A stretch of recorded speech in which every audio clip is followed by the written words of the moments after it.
Wah, udah jadi ya kopi saya ya. Terima kasih nih, espresso ya? Espresso spesial.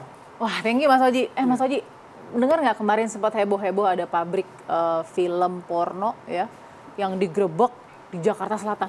Oh iya, pas saya buka kaget tuh di sosial media sempat shock juga kaget. Tapi kamu nggak nonton kan? Enggak. Oke, ini soalnya malam ini kita akan bahas itu. Iya. Kita akan bahas sama pemirsa. Ini soal pasti sudah sempat dengar kan? Ada pabrik film porno yang kemudian digerebek gitu di Jakarta Selatan. Ini sangat ironis sekali karena pelakunya juga atau pemerannya juga wanita-wanita Indonesia, ada selebgram juga, artis-artis yang baru muncul. Nah, kita juga lihat bagaimana ini dibuatnya di Indonesia kok bisa ya lepas dari pengawasan. Ada 120 lebih mungkin film yang kita lihat diproduksi. Seperti apa informasinya? Kita lihat dulu. Terbongkar rumah produksi film porno di 3 wilayah Jakarta Selatan. Sindikat ini beroperasi sejak tahun 2022 dan telah memproduksi 120 film. Keuntungan yang diraup mencapai 500 juta rupiah. Kelima pelaku yang merupakan pemilik, sutradara hingga kru serta pemeran figuran telah menjadi tersangka. Tidak tertutup kemungkinan akan adanya penambahan tersangka. Sederet artis, selebgram, hingga model menjadi pemeran film. Bayaran yang mereka terima belasan juta rupiah per film. Salah satu pemeran yang merupakan kreator konten berinisial S sebelumnya pernah terseret kasus konten vulgar. Ancaman pidana maksimal 12 tahun penjara serta denda maksimal 10 miliar rupiah sepertinya tak mempan bagi pelaku yang terlibat produksi film porno. Bahkan video asusila ini kian banyak tersebar. Apakah ini menjadi bukti rusaknya moral?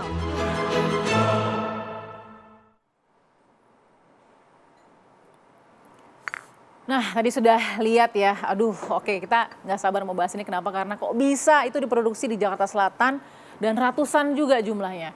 Saya akan bahas ini tentu dengan narasumber-narasumber saya yang sudah hadir, luar biasa nih, kita semakin khawatir dengan bagaimana kualitas moral bangsa Indonesia di sini gitu, makin rusak atau seperti apa. Saya sudah bersama dengan narasumber, sebelah kiri saya ada budayawan, yaitu Bunda Neno Warisman. Selamat malam Bunda. Malam sayang. Sehat? Alhamdulillah, terima kasih.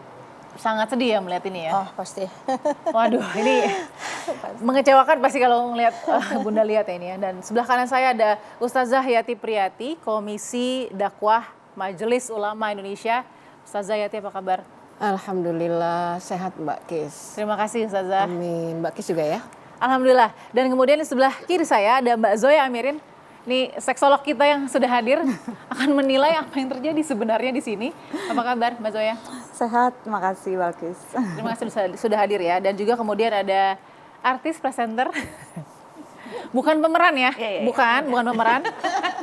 Mbak Feni Rose, apa kabar? Halo, baik, alhamdulillah. Apa kabar Mbak? Baik, tapi senyumnya nggak satir karena ngelihat video-video ini atau film ini bertebaran? Aku nggak pernah lihat. Oh. Oke, nggak pernah lihat ya.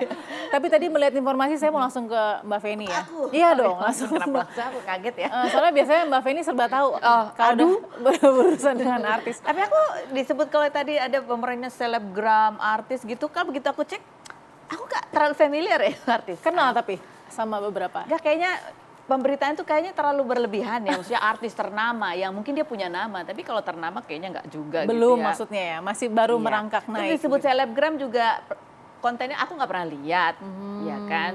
Oke. Maksudnya aku bukan followernya gitu ya. Tapi tapi aku begitu mendengar berita ini gitu ya. Sebenarnya mengapresiasi juga pihak kepolisian bisa membongkar sindikat ini. Dan itu membuat aku jadi punya harapan besar juga kalau kita ngomong di dunia hiburan ini ada hal juga yang sebetulnya meresahkan gitu ya. Betul. Salah satunya adalah dugaan revenge porn gitu ya. Jadi konten apa istilahnya ya, asusila porno gitu ya, ya kan? Terus kemudian diupload di sosial media gitu. Korbannya memang artis, jadi memang tujuannya diupload itu untuk mempermalukan karena dia memang betul-betul terkenal ini, ada banyak karya-karya filmnya dan lain sebagainya gitu ya. Dia sudah melapor sebagai korban, tapi sampai sekarang nggak ada kabarnya tuh gitu ya. Padahal setahu aku terakhir beritanya adalah yang mengunggah itu sudah dipanggil, udah tahu dong berarti tinggal selangkah lagi siapa yang bikin. Kalau konteksnya adalah film ini produksi gitu produksi ya. film porno nih. Produksi film porno. Ya walaupun tetap salah gitu, tapi kan para pihak ini ada kesepakatan, ada yang dibayar gitu ya. Tapi kalau kontennya revenge porn, itu kan ya ada korban yang jelas banget. Jadi gitu. Mbak Feni membandingkan itu ya? Bukan membandingkan, aku berharap bahwa selain ini yang ditangani oleh pihak kepolisian, pihak yang seperti hal-hal yang seperti revenge porn ini juga lebih cepat juga ditangkap gitu. Karena ada korbannya jelas. Orangnya tuh kelihatan gitu. Kalau artis-artis yang disebut yang diduga inisial selebgram, ya dia kan terima istilahnya gimana ya? Bukan korban gitu. Mereka bukan korban. Itu pilihan, itu pilihan ya. Itu pilihan. Terus yang nonton juga dia bayar. Iya kan, kesadaran gitu ya kan. Oke, ini berbayar terus kemudian sudah ada ratusan film, memang masih diklasifikasi sih. Apakah ini masuk ke film konten dewasa atau film porno? Kan kita tahu kalau di Hollywood tuh ada kelasnya ya. Iya. Memang ada X-rated, ada triple X-rated, itu kan beda-beda. Dan di sana tidak ada larangan. Beda dengan di sini dong. Di sini kan juga punya aturan sendiri. Mungkin Bunda sebagai budayawan, gimana Bunda Neno melihat kasus ini berjalannya akan seperti apa atau gimana? Ada beberapa hal, Mbak Balkis. Yang pertama gini, kita nggak bisa ngelihat fenomena ini hanya sebagai fenomena moral aja. Saya lebih ingin mengajak bahwa kita itu mau melihat ini agak complicated ya. Bukan hanya menunjukkan bahwa salah satunya ya bahwa negara ini gagal dalam melakukan pendidikan massalnya ya, pendidikan untuk yang harusnya kan negara melakukan pendidikan agar lahir ya generasi atau individu-individu yang bukan hanya cerdas secara adat istiadat, tapi juga dia bukan hanya memiliki skill, tapi dia tinggi secara moral, mental, kan gitu ya. Tapi kita juga melihat gini, izinkan saya untuk menyoroti soal sistem. Karena gini, kalau sebuah negara itu punya sistem yang baik, maka orang-orang jahat itu akan terdorong untuk berbuat baik, karena sistemnya. Nah sebaliknya juga gitu, kalau negara itu memiliki sistem yang baik, maka dia akan mengkonvert orang-orang yang buruk, orang-orang jahat, itu mau berbuat baik. Ini penting kita sadarin, karena apa? Karena kalau kita hanya kubang-kubang di situ aja gitu, saya kira ini nggak ketemu. Jadi gini, dari hulu ke hilir, misalnya Mbak Balkis, misalnya gini, sebagai seorang budayawan saya ngelihat kalau negara ini bermain di hulu, itu artinya dia melakukan pendidikan yang terbaik. Kemudian di hilir, masyarakat yang tadi misalnya melakukan A, B, C, D, E, F, G itu kan karena keterhimpitan ekonomi. Maka yang pertama sekali adalah negara harus hadir. Itu dulu. Negara harus hadir baik di hulu maupun di hilir. Oke, Bunda, saya potong sedikit. Tadi kan bilang ini kenapa saya harus tanya ke Bunda, karena Bunda kan tahu ini pertanyaannya keterhimpitan ekonomi atau tadi pergeseran budaya yang sebenarnya sudah semakin tajam terlihat di sini. Betul, ada pergeseran. Ini gini, kita itu nggak pernah sangat sungguh-sungguh melihat bahwa anak atau kan gini, tahun 2017 Mbak, itu keterpaparan pornografi anak-anak kita mulai umur 11 tahun, itu jumlahnya udah 90%, udah kita kasih sinyal gitu ya, udah banyak pihak-pihak yang mengatakan apa yang disebut narkolema, narkoba lewat mata, itu udah disampaikan di banyak-banyak forum. Jadi bukan soal narkoba yang diasup dari luar, tapi dia udah tercandu sama narkoba di kepalanya sendiri, di otaknya sendiri. Yang paling parah hari ini adalah lobus frontal, yaitu otak eksekusi itu akhirnya jadi mandek. Jadi dia nggak bisa jadi pemimpin. Dengan kata lain gini, kalau kita nggak memberi perhatian sangat besar, kita nggak akan punya pemimpin lagi. Artinya kalau kepemimpinan itu dia nggak bisa pimpin dirinya. Dengan dia suka pornografi, dia nggak bisa pimpin dirinya. Dia juga nggak bisa pimpin masyarakatnya. Dia nggak bisa pimpin. Karena apa? Karena dia nggak berfungsi ininya.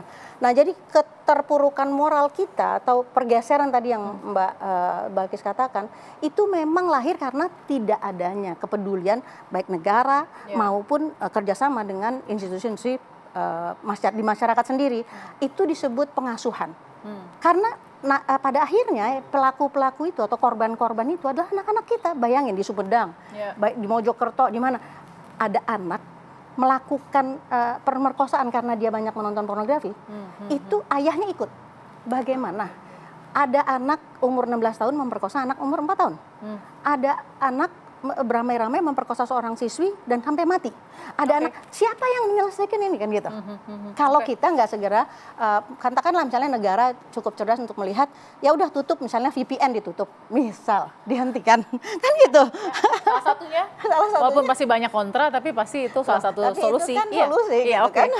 Kita bisa juga nggak sih? Ini maksudnya platform sosial medianya sendiri gitu ya. Ini kan ada tuh sosial media yang susah, sering bocor di situ gitu sosial medianya. Untuk konten-konten tertentu kayak misalnya yang berbahaya lah, aliran politik apalah itu bisa di-blur tiba-tiba gitu. Kenapa konten pornografi nggak bisa? That's Itu sebenarnya aku setuju sih sama Bunda Neno bahwa ini juga pemerintah Apalagi harus platform Twitter. iya kan? Karena ya itu kalau pemerintah mau harusnya bisa. Jelas. Baru keluar begitu aja langsung ban gitu. Jadi tidak ada tuh saluran-saluran untuk orang lihat gratis. Kita kan nggak bisa bilang ya, ini terjadi pergeseran, terus we don't do anything. Kan Ya, nggak ya, bisa. ya.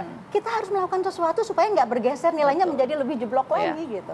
Oke, menarik, ini sudah mulai mengerucut ya, baru segmen pertama. Berarti kenapa? Saya yakin ada banyak sekali perspektif. Saya juga mau dengar dari Ustazah Yati sesaat lagi ya, tetap di Perempuan Bicara.